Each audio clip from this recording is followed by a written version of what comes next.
இந்த இந்த இயந்திர அறிவியல் உலகில் நீங்கள் வந்து சுதந்திரமாக வாழணும் அப்படின்னா நல்ல கெட்ட வார்த்தைகள், இது ஒரு ஆபாச உலகம் இது. அதனால் ஆபாச வார்த்தைகள் இன்றைக்கெல்லாம் பார்த்தீங்கன்னா, இளைய தலைமுறைன்னு பார்த்தீங்கன்னா ரொம்ப கெட்ட வார்த்தை போட ஆரம்பிச்சிட்டாங்க. கெட்ட வார்த்தைகள் சகஜமாக ஏற்றுக்க ஆரம்பிச்சிட்டாங்க. இவன் அவங்கள பற்றி பேசுகிறது, அவன் அம்மாவை பற்றி பேசுகிறது, அந்த மாதிரியான ஒரு கெட்ட வார்த்தைகள் பார்த்தா சகஜமாக இவனை பார்த்து திட்டுறது, அவன் இவனை பார்த்து திட்டுறது, பெண் குழந்தைகள் கூட இப்போ கெட்ட வார்த்தைகள்லாம் சகஜமாக போட ஆரம்பிச்சிட்டாங்க. அப்போ ஆனால் அவங்க வந்து அதை ஈஸியாக எடுத்துக்கிட்டு போயிட்டார். அப்போ என்ன அர்த்தம் அப்படின்னா, விசுவாசம் இல்லைன்னு அர்த்தம். முன்னாடிலாம் வந்து ஒரு அம்மாவை பற்றி ஒரு கெட்ட வார்த்தை ஒரு கெட்ட வார்த்தை போட்டால் அதில் அம்மாவையும் குறிப்பிடுற மாதிரி இருக்கும், தேல ஆரம்பிக்கிற மாதிரி. அப்போ அப்படி சொன்னாலே கோவம் வந்துடும். ஏன்னா அது அம்மாவை சொல்லும்போது அது ஆணாக இருந்தாலும் பெண்ணாக இருந்தாலும் கோபம் வந்துடும். அந்த கெட்ட வார்த்தைகள்லாம் கோபத்தை ஏன் ஏற்படுத்துது அப்படின்னா, அது உறவினர்களை இந்த மவனை அந்த மவனை அப்படிங்கும்போது அது அம்மாவையும் அப்பாவையும் குறிக்கிற மாதிரி இருக்கும்போது ஒருத்தருக்கு ரொம்ப கோபத்தை ஏற்படுத்தும். அதனால தான் கெட்ட வார்த்தை போடக்கூடாது. அப்போது விசுவாசம் உள்ளவர்கள், பெற்றோர்களுக்கு விசுவாசம் உள்ளவர்கள் கெட்ட வார்த்தைகளை சகிச்சிக்க மாட்டாங்க. இன்றைக்கி கெட்ட வார்த்தைகளை சகஜமாக பேசும்போது என்ன ஆகுது, விசுவாசம் இல்லைன்னு அர்த்தம். நாம் சந்தோஷமாக இருந்தால் போதும், இந்த உறவுகளுக்குள்ளே சந்தோஷமாக இருந்தால் போதும், அம்மா அப்பா அவங்கள பற்றி அந்த கெட்ட வார்த்தைகளை குறிப்பிட்டால் அதை பற்றி நாம் கவலைப்பட தேவையில்லை. அம்மா அப்பாவை விட்டு கொடுத்துட்றாங்க. அந்த கெட்ட வார்த்தைகள் சகஜமாகுதுன்னா என்ன அர்த்தம், அம்மா அப்பாவை விட்டு கொடுத்துட்றாங்க, பெற்றோர்களை விட்டு கொடுத்துட்றாங்க. பெற்றோர்களை பாதுகாக்க மாட்டேங்கிறாங்க. நாம் சந்தோஷமாக இருக்கிறது, நட்புகளுக்குள்ளே சந்தோஷமாக இருக்கிறது, அதுதான் முக்கியம். பேசினோமா, சிரித்தோமா, சந்தோஷமாக இருந்தோமா, சந்தோஷம் கிடைக்குதுன்னா யாரை வேணாலும் நம்ம அடகு வச்சிடலாம். அப்படிப்பட்ட உலகம்தான் இது. இது ஒரு ஆபாச உலகம். இது ஆடம்பரம் என்பது ஒரு ஆபாசம்.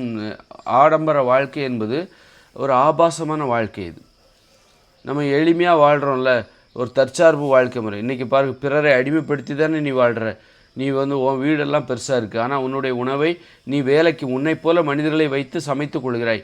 நீ சாப்பிட்ட தட்டை அப்படி போட்டு போகிற.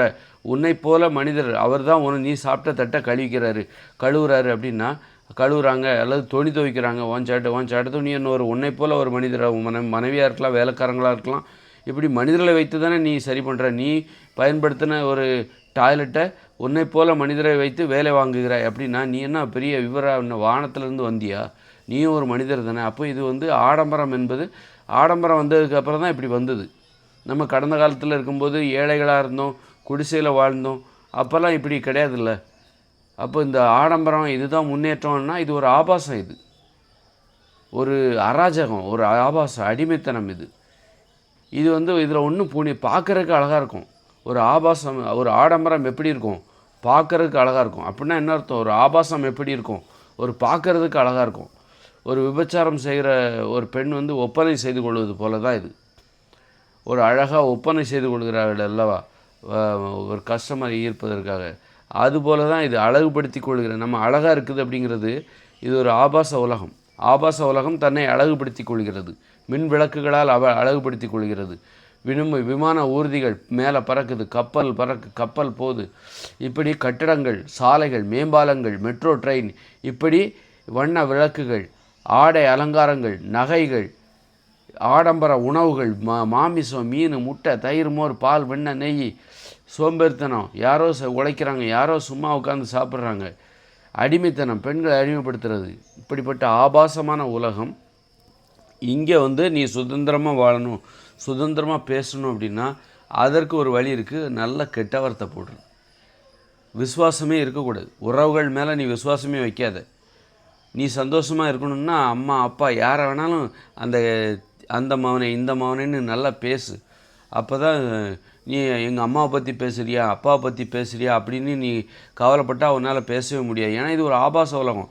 நீ வந்து நல்ல வார்த்தைகளை பேசணுன்னா நல்ல உலகத்துக்கே போகணும். இந்த உலகத்தில் இருந்துக்கிட்டு நீ சுதந்திரமாக பேசணும்னு நினச்சா அவ்வளோ கஷ்டம். இது உறவுகளில் உரிமையோடு பேசணும் அப்படி நீ ஆசைப்பட்டால் கெட்ட வார்த்தைகள் தான் வரும். இது ஒரு கெட்ட உணவுகளை நம்ம சாப்பிட்றோம். நோய்களை தருகிற உணவுகளை சாப்பிடுகிறோம். ஒரு ஆஸ்துமா உணவு, சுகர், புற்றுநோய், இந்த உடல் பருமன், ஏகப்பட்ட நோய்களை தருகிற உணவுகளை ஒரு ஆபாச உணவு. இது ஆபாச உலகில் வாழ்ந்து கொண்டு இருக்கிறோம். அப்போ ஆபாச வார்த்தைகள் தான் இங்கு சகஜமானதாக இருக்கும், இங்கே இயல்பானதாக இருக்கும். என்னடா ஆபாசமாக பேசுகிறாங்க, அப்படி பேசுகிறாங்கன்னு அறிவுரை சொல்கிறீங்கல்ல, உண்மையான அறிவுரை என்ன தெரியுமா? இந்த உலகத்தில் இருந்தே இந்த இயந்திர அறிவியல் உலகமே நமக்கு வேண்டாம், இயற்கையோடு இணைந்த மனித வாழ்க்கைக்கு போவோம். இந்த மின்சாரம் தேவையில்லை, பள்ளிக்கூடங்கள் தேவையில்லை, புத்தகங்கள் தேவையில்லை. ஏன்னா புத்தகங்கள் தான் இந்த உலகத்தையே உருவாக்குது, இந்த ஆபாச உலகத்தை உருவாக்குது. அதனால் அடிமைத்தனம் நிரம்பிய உலகத்தை உருவாக்குகிறது. அதனால் இதுவே தேவையில்லை. போர் நடப்பதற்கே இந்த புத்தகங்கள் தானே காரணம். புத்தகத்தை படிச்சுட்டு தானே இன்றைக்கி குண்டு போடுறாங்க. டக்குன்னு போட்டால் இங்கேருந்தே 10,000 மைலுக்கு அங்கே இருக்கிற ஒரு இடத்த குறிப்பாத்து ஒரு ஏவுகணையில் அட்டாக் பண்ணி 1000 பேர்த்த கொல்ல முடியும். இதெல்லாம் எங்கே? புத்தகத்தை படித்து தானே வராங்க. அணு உலைகள் புத்தகத்தை படித்து தான் நிறுவனாங்க. இன்றைக்கி பூமியே சிதறடிக்கப்படலாம், இன்றைக்கி பூமியவே உடச்சி தள்ளிடலாம். அந்த அளவுக்கு அணு குண்டுகளும் அணு உலைகளும் இருக்குது. இது எதனால் சாத்தியது? புத்தகத்தின் மூலமாக தான் இது சாத்தியமாகியது. முதல்ல இதே போர் சிந்தனை இருந்தது, அது அந்த புத்தகத்தின் மூலமாக அந்த போர் சிந்தனை இன்றைக்கி அழிவின் உச்சக்கட்டத்தை நோக்கி போயிருக்கு. அதனால் புத்தகம் ஒன்றும் புனிதமானது கிடையாது, பள்ளிக்கூடம் ஒன்றும் புனிதமானது கிடையாது. பள்ளிக்கூடங்கள் எல்லாம் ஆசிரியர்கள் ஒன்றும் புனிதமானவர்கள் அல்ல. அதனால் இந்த இயந்திர அறிவியல் உலகமே ஆபாசம்னா என்ன? எதுனாலும் ஆபாசன்றோம், அது அழிவை தரும். ஆபாசன்றது அழிவு. அப்போ அழிவை தருகிற அத்தனையுமே ஆபாசம்தான். வெறும் பாலியல் உறவு சம்மந்தப்பட்டது மட்டும் ஆபாசம் அல்ல. அழிவை தருகிற, நோயை தருகிற உணவுகள் அத்தனையும் ஆபாசமானது. இந்த வாகனங்கள் ஆபாசமானது. வாகனங்கள்லாம் வேகமாக போகுது, ஆக்சிடெண்ட் ஆகுது, 10 லட்சம் பேர் சாவுறாங்க, 10 லட்சம் பேருக்கு உடல் ஊனமடைகிறது, படுகாயம் அடைகிறது. அதற்கு காரணமான இந்த வாகனங்கள் ஒரு ஆபாசமானது. வேகமாக போகணுன்னு நினைக்கிறல்ல, அது ஆபாசம். அது ஆபாசம்பா. ஆபாசமாக ஏன்பா போகிற? மெதுவாக போ, நடந்து போ, ஓடிப்போ, உடல் ஆரோக்கியமாக இருக்கும், நோய் இல்லாமல் இருக்கும். அப்போ நம்ம இந்த ஆபாச உலகத்திலேருந்து விடுபட்டு இந்த உலகத்தில் இருக்கிற வரைக்கும் மனிதர்களுடைய வாயில் பேச்சு இப்படி தான் இருக்கும், கெட்ட வார்த்தைகள் வரதான் செய்யும். இன்றைக்கி அதைத்தான் அந்த உண்மையை தான் இந்த இளைய தலைமுறையினர் இன்றைக்கி காட்டுறாங்க.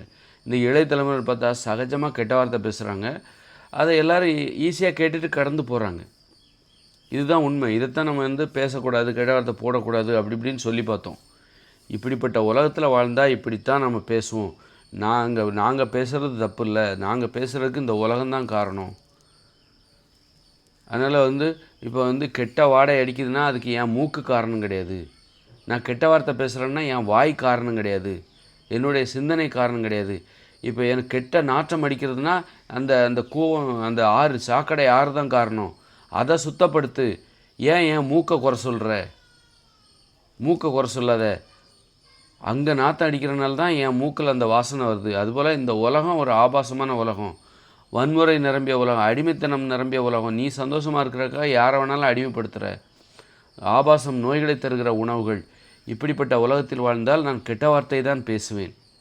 அதனால் தப்பு என்னிடம் அல்ல, அது இந்த உலகத்திடம் இருக்கிறது. அதனால் அதை மாற்று.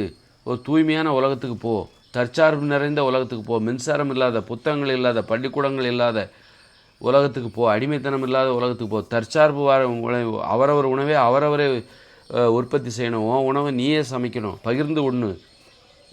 உடல் உழைப்பை நடந்து போ, வேகமாக போவாத, நடந்து போ. நடந்து போய் விவசாயம் எல்லாரும் எளிமையான விவசாயத்தை பண்ணு. நெல் கோதுமையெல்லாம் வேண்டாம், எளிமையாக குறைவான தண்ணீர் தேவைப்படுகிற, குறைவான நேரம் மட்டுமே உழைத்தால் போதும் என்கிற ஒரு எளிமையான விவசாயத்தை நீ பண்ணு. காய்கறிகளையும் பழங்களையும் உற்பத்தி பண்ணி சாப்பிடு, மாமிசத்தை சாப்பிடாத. இப்படிப்பட்ட உலகத்துக்கு போகும்போது தான் கெட்ட வார்த்தைகள் நமது வாயில் வராது.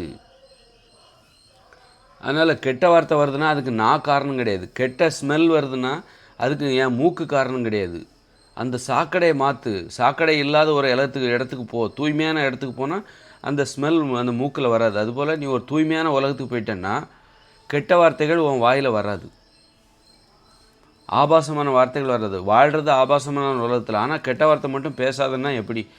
அதனால தான் இப்போ உள்ள பசங்களாம் பாருங்கள், நல்லா கெட்ட வார்த்தை போடுறாங்க. சகஜமாக பேசிவிட்டு ஃப்ரெண்ட்ஸாக இருக்காங்க. இது உண்மையாக அவர்கள் மூலம் நீங்கள் அதுவும் என்னடா அப்படி கெட்டு போயிட்டாங்கன்னு கிடையாது. உலகம் கெட்டு போச்சு, அதனால தான் அவங்க கெட்ட வார்த்தை பேசுகிறாங்க. இந்த உலகத்தை மாற்று, அப்போ மனிதர்கள் மாறி விடுவார்கள். அதனால் அவர்கள் மீது தப்பு இல்லை, உலகத்து மேலே தப்பு.